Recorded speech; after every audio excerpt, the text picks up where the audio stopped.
ಕಾರ್ತಿಕ ಮಾಸದಲ್ಲಿ ದೀಪಾರಾಧನೆ, ಪೂಜೆ, ವ್ರತ ಯಾವ ಥರ ಮಾಡಬೇಕು, ಮಾಡೋದ್ರಿಂದ ಏನೆಲ್ಲ ಫಲ ಸಿಗುತ್ತೆ, ನೀವು ಈ ಪೂಜೆ ಮೂಲಕನೇ ತಿಳ್ಕೊಬೋದು.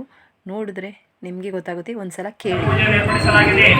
ಎಲ್ಲರೂ ಮಹಾಶಿವನ ಮನಸ್ಸಿನಲ್ಲಿ ಪ್ರಾರ್ಥನೆ ಮಾಡಿಕೊಳ್ಳಿ. ಎಲ್ಲ ಹೇಳಿ ಸ್ವಸ್ತಿ ಶ್ರೀ ವಿಜಯ ಅಭ್ಯುದಯ 1947ಕ್ಕೆ ಸಲ್ಲುವಂತಹ ವಿಶ್ವಾವಸು ನಾಮ ಸಂವತ್ಸರೆ ಶುಭ ದಕ್ಷಿಣಾಯನೆ ವರ್ಷ ಋತು ಕಾರ್ತೀಕ ಮಾಸ ಶುಭ ಶುಕ್ಲಪಕ್ಷೆ ಸೋಮವಾಸರ ಉತ್ತಾಯ ಶುಭ ನಕ್ಷತ್ರ ಶುಭ ನಾಮಯೋಗ ನಾಮಕರಣ ಏವಂ ಗುಣ ವಿಶೇಷಣ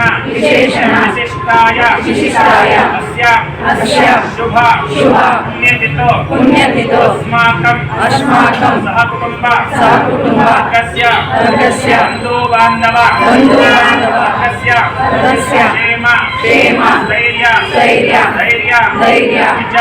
ವಿಜಯ ಅಭಯ ಆಯುಃ ಆರೋಗ್ಯಭಾಗ್ಯ ಮಹದೇಶ್ವರ್ಯ ಅಭಿವೃದ್ಧ್ಯರ್ಥಂ ಧರ್ಮ ಅರ್ಥ ಕಾಮ ಮೋಕ್ಷ ಚತುರ್ವಿಧ ಫಲಪುರುಷಾರ್ಥ ಪ್ರಾಪ್ತ್ಯರ್ಥಂ ನವ ಜನಿತ ಸಂಚಿತ ಸುಲೋಚಿತ ಆಗಾಮಿ ಆದಿಮೌಲಿಕ ಆದಿದೈವಿಕ ಆಧ್ಯಾತ್ಮಿಕ ವಿವಿಧ ತಾಪತ್ರಯ ನಿವಾರಣಾರ್ಥಂ ಶಾರೀರಿಕ ಮಾನಸಿಕ ದೈಹಿಕ ಬಾಧಿತ ಸಕಲ ವ್ಯಾಧಿ ಲೋಕಪೀಡಿತ ದೋಷ ನಿವಾರಣಾರ್ಥಂ ಮಹಾಗಣಪತಿ ಸ್ವಾಮಿ ದೇವತಾ ಉಮಾಮಹೇಶ್ವರ ಸ್ವಾಮಿ ದೇವತಾ ಜ್ಯೋತಿರ್ಲಿಂಗೇಶ್ವರ ಸ್ವಾಮಿ ದೇವತಾ ಆಶೀರ್ವಾದ ಶಿವಾಷ್ಟೋತ್ತರ ಶತನಾಮವಳಿ ಪೂಜಾ ಆಚರಿಷ್ಯೆ ಇತಿ ಸಂಕಲ್ಪಃ ದೇವರನ್ನ ಶಿವಪಾರ್ವತಿಯ ಮನಸ್ಸಿನಲ್ಲಿ ಪ್ರಾರ್ಥನೆ ಮಾಡಿಕೊಳ್ಳಿ. ಎಲ್ಲ ರೀತಿ ಒಳ್ಳೆಯದಾಗಲಿ ಭಗವಂತ, ಕೆಲಸ ಕಾರ್ಯಗಳ ಅಭಿವೃದ್ಧಿ ಆಗಲಿ, ಮಕ್ಕಳಿಗೆ ವಿದ್ಯಾಬುದ್ಧಿ ಪ್ರಾಪ್ತಿ ಆಗಲಿ ಭಗವಂತ ಅಂತ ಹೇಳ್ಬಿಟ್ಟು ಗಣಪತಿನ ಶಿವಪಾರ್ವತಿಯ ಮನಸ್ಸಿನಲ್ಲಿ ಭಕ್ತಿಯಿಂದ ಪ್ರಾರ್ಥನೆಯನ್ನು ಮಾಡಿಕೊಳ್ಳಿ. ಯೋಗಾನ್ ಪುಷ್ಪಂ ವೇದ ಪುಷ್ಪವಾನ್ ಪ್ರಜಾವಾನ್ ಪುಷ್ಪವಾನ್ ಕಾರ್ತಿಕ ಮಾಸವೆಂದರೆ ಮಾಸಗಳಲ್ಲಿ ಶ್ರೇಷ್ಠವಾದ ಮಾಸವೆಂದರೆ ಅದು ಕಾರ್ತಿಕ ಮಾಸ. ವಿಷ್ಣು ಹಾಗೂ ಶಿವನಿಗೆ ಪ್ರಿಯವಾಗುವ ಪರಮ ಪವಿತ್ರ ಮಾಸ. ನಿತ್ಯ ದೀಪಾರಾಧನೆ ಮಾಡಲು ಸಾಧ್ಯವಾಗದಿದ್ದರೆ ಕಾರ್ತಿಕ ಸೋಮವಾರಗಳಲ್ಲಿ ದೀಪ ಬೆಳಗಿಸಿದರೆ ಅಷ್ಟೇ ಪುಣ್ಯ ಫಲ ಲಭಿಸುತ್ತದೆ.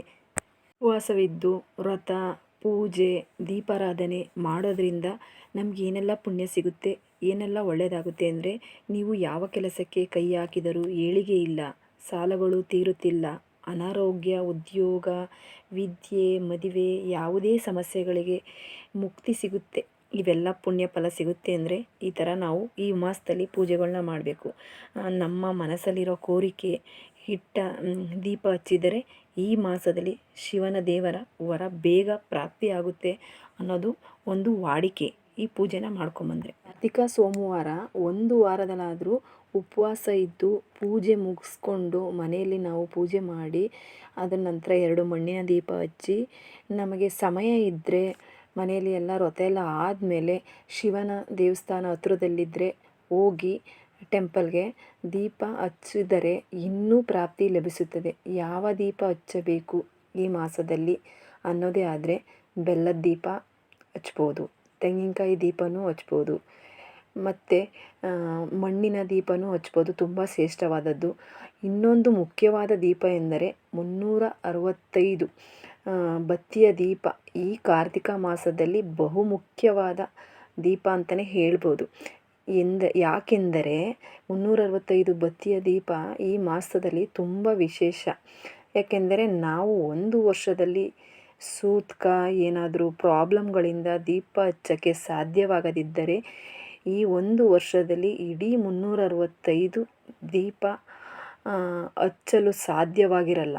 ಅದಕ್ಕೋಸ್ಕರ ಈ ಶಿವನ ಮಾಸದಲ್ಲಿ 4 ವಾರದಲ್ಲಿ 1 ವಾರನಾದರೂ 365 ದೀಪನ ಆ ಭಗವಂತನ ಮುಂದೆ ಹೋಗಿ ಹಚ್ಚಿ ನಮ್ಮ ಮನಸ್ಸಲ್ಲಿರೋ ಬೇಡಿಕೆ ಎಲ್ಲನೂ ಭಗವಂತನ ಮುಂದೆ ಕೋರಿಕೆ ಇಟ್ಟರೆ ನಮಗೆ 1 ವರ್ಷದ ಪೂಜೆ ಫಲ ಪುಣ್ಯ ಫಲ ಸಿಗುತ್ತೆ. ಈ ದೀಪ ಹಚ್ಚೋದ್ರಿಂದ ತುಂಬ ಜನ ಈ ಕಾರ್ತಿಕ ಮಾಸದಲ್ಲಿ 365 ದೀಪನ ಹಚ್ತಾರೆ. ಈ ದೀಪನ ಹೇಗೆ ಹಚ್ಚುತ್ತಾರೆ ಅಂತ ಅಂದರೆ ದೇವಸ್ಥಾನಗಳಲ್ಲಿ ಅಂದರೆ ಅಡಿಕೆ ತಟ್ಟೆನ ತೊಗೊಂಡೋಗ್ಬೇಕು.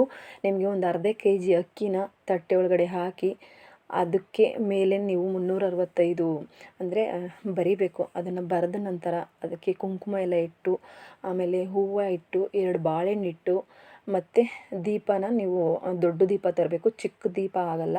365 ಬತ್ತಿಯ ದೀಪ ಹಚ್ಚಬೇಕು ಅಂದರೆ ಮಣ್ಣಿನ ದೀಪ ದೊಡ್ಡದು ಬರುತ್ತಲ್ಲ ಅದನ್ನು ತಗೊಬಂದು ಬತ್ತಿನ ಅದರೊಳಗಡೆ ಹಾಕಿ ಎಣ್ಣೆ ಬಂದು ಎಳ್ಳೆಣ್ಣೆನೇ ಹಾಕಬೇಕು. ಪುಣ್ಯ ಅಂದರೆ ಎಳ್ಳೆಣ್ಣೆನೇ ಹಾಕಿದ್ರೆ ತುಂಬ ಪುಣ್ಯ ಸಿಗುತ್ತೆ. ಹಾಗಾಗಿ ಎಳ್ಳೆಣ್ಣೆ ಹಾಕಿ ನೆನೆಯೋದಕ್ಕೆ ಬಿಡಬೇಕು. ನಿಮಗೆ ಪಕ್ಕದಲ್ಲಿ 2 ಬೆಲ್ಲದ ಅಚ್ಚು ದೀಪನೂ ಹಚ್ಬೋದು. ಅದ್ರ ಜೊತೆಗೆ 365 ಬತ್ತಿ ದೀಪದ ಜೊತೆಗೆ 2 ಬೆಲ್ಲದ ದೀಪನೂ ಹಚ್ಚಿದ್ರೆ ಇನ್ನೂ ಒಳ್ಳೆಯದು. ನಿಮ್ಮ ಮನಸ್ಸಲ್ಲಿ ಏನೆಲ್ಲ ಬೇಡಿಕೆ ಇರುತ್ತೆ ಅದನ್ನು ಬೇಕಾದರೆ ಇಟ್ಟು ನೀವು ಮಾಡಿ ನೋಡಿ. ನಿಮಗೆ ವರ್ಷದಲ್ಲಿ ನಿಮಗೆ ಫಲ ಹೇಗೆ ಸಿಗುತ್ತೆ ಅನ್ನೋದು ನಿಮಗೆ ಗೊತ್ತಾಗುತ್ತೆ. ಯಾಕೆ ಅಂತಂದರೆ ನಾವು ಇಡೀ ದಿನ ವರ್ಷಗಳಲ್ಲಿ ಪೂಜೆ ಕೆಲವರು 65 ದಿನ 365 ದಿನವೂ ದೀಪ ಪೂಜೆ ಮಾಡೋಕ್ಕಾಗಿರಲ್ಲ. ಹಂಗಾಗಿ ಇದೊಂದು ದಿನ ಮಾಡೋದ್ರಿಂದ ನಮಗಷ್ಟು ಪುಣ್ಯ ಸಿಗುತ್ತೆ ಅನ್ನೋದು ಒಂದು ವಾಡಿಕೆ. ಹಾಗಾಗಿ ಹಚ್ಚಿ ನಿಮ್ಮ ಮನಸ್ಸಲ್ಲಿರುವ ಬೇಡಿಕೆನ ಇಡಿ.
ಕಾರ್ತಿಕ ಸೋಮವಾರದ ಪೂಜೆ ಮಹಾಮಂಗಳಾರತಿ ನೋಡೋಕ್ಕೆ ಆಗದೆ ಇದ್ದವರು, ಕೆಲವರು ದೇವಸ್ಥಾನಕ್ಕೆ ಹೋಗೋಕ್ಕೆ ಸಮಯ ಇರಲ್ಲ, ಹಂಗಾಗಿ ಕೆಲಸಕ್ಕೆಲ್ಲ ಹೋಗ್ತಿರ್ತೀರ ಅಂಥವ್ರು ನೋಡ್ಬೋದು ಅಂತಂದರೆ ನನ್ನ ವಿಡಿಯೋ ಮೂಲಕ ನೀವು ನೋಡ್ಬೋದು.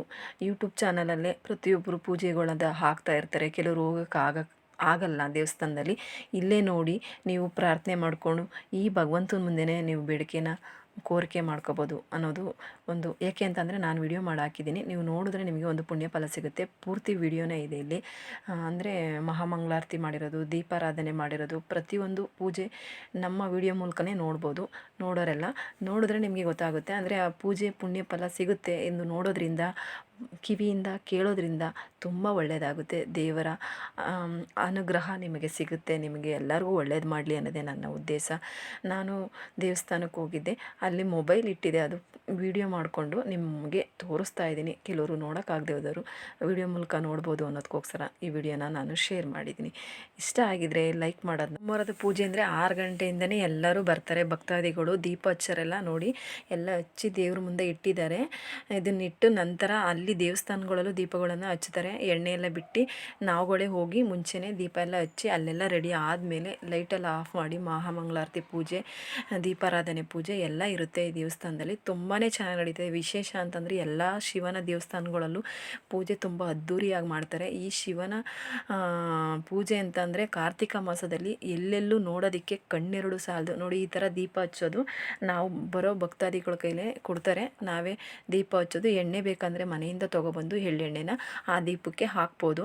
ಹಾಕ್ಬಿಟ್ಟು ದೀಪ ಹಚ್ಚಿದ್ರೆ ಇನ್ನೂ ತುಂಬ ಪುಣ್ಯ ಫಲ ಸಿಗುತ್ತೆ. ಯಾಕೆ ಅಂತಂದರೆ ನಾವು ಹಚ್ಚೋ ದೀಪಕ್ಕಿಂತನೂ ಅಲ್ಲೇ ಇಟ್ಟಿರುವ ದೀಪ ಹಚ್ಚೋದ್ರೊಳಗೆ ಇನ್ನೂ ಮನಸ್ಸಿಗೆ ಖುಷಿ, ಮನಸ್ಸಿಗೆ ನೆಮ್ಮದಿ ಅನ್ನೋದು, ಇನ್ನೂ ಪುಣ್ಯ ಪ್ರಾಪ್ತಿ ಸಿಗುತ್ತೆ ಅನ್ನೋದು ನನ್ನ ಒಂದು ಉದ್ದೇಶ. ಹಾಗಾಗಿ ನೋಡಿ, ಎಲ್ಲರೂ ಮುಂಚೆನೇ ಹಚ್ಚಿದ್ರು. ಅಂದರೆ ಎಲ್ಲ 6 ಗಂಟೆ 5:15 ಸ್ಟಾರ್ಟ್ ಆಗ್ತಾರೆ. ದೇವಸ್ಥಾನಕ್ಕೆ ಬರೋಕ್ಕೆ 5 ಗಂಟೆಗೆಲ್ಲ ಓಪನ್ ಆಗುತ್ತೆ ಈ ಸಮಯದಲ್ಲಿ ದೇವಸ್ಥಾನದಲ್ಲಿ. ಈ ದೀಪ ಹಚ್ಚೋದ್ರಿಂದ ಏನೋ ಒಂಥರ ಮನಸ್ಸಿಗೆ ಖುಷಿ ಸಿಗುತ್ತೆ, ಮನಸ್ಸಿಗೆ ಸಮಾಧಾನ ಆಗುತ್ತೆ. ನಮಗಲ್ಲಿ ಏನೋ ಕಷ್ಟ ನೋವು ಏನೇ ಇದ್ರೂ ದೂರ ಆಗಿಬಿಡುತ್ತೆ. ಆ ಕ್ಷಣಕ್ಕೆ ನಾವು ಮರ್ತು ಬಿಡ್ತೀವಿ, ಏನೇ ಇದ್ರೂ ಮರ್ತು ಬಿಡ್ತೀವಿ. ಭಗವಂತನ ಮುಂದೆ ಬಂದರೆ ಎಲ್ಲ ದೂರ ಆಗುತ್ತೆ. ಒಂದು 10 ನಿಮಿಷ ನಮ್ಮದು ಏನೇ ಇರಲಿ ಅದನ್ನು ಹೊರಕ್ಕಿಟ್ಟು ಒಳಗಡೆ ಬಂದು ಕೂತ್ಕೊಂಡು ನೋಡಿ, ನಿಮಗೆ ಗೊತ್ತಾಗುತ್ತೆ ನಿಮ್ಮ ಮನಸ್ಸು ಎಷ್ಟು ಹಗುರ ಆಗುತ್ತೆ ಅಂತ. ಮನುಷ್ಯನಿಗೆ ಕಷ್ಟ ಎಲ್ರಿಗೂ ಇದ್ದೇ ಇರುತ್ತೆ, ಕಷ್ಟ ಇಲ್ಲದೆ ಇರೋದು ಯಾರಿಗೂ ಅಲ್ಲ.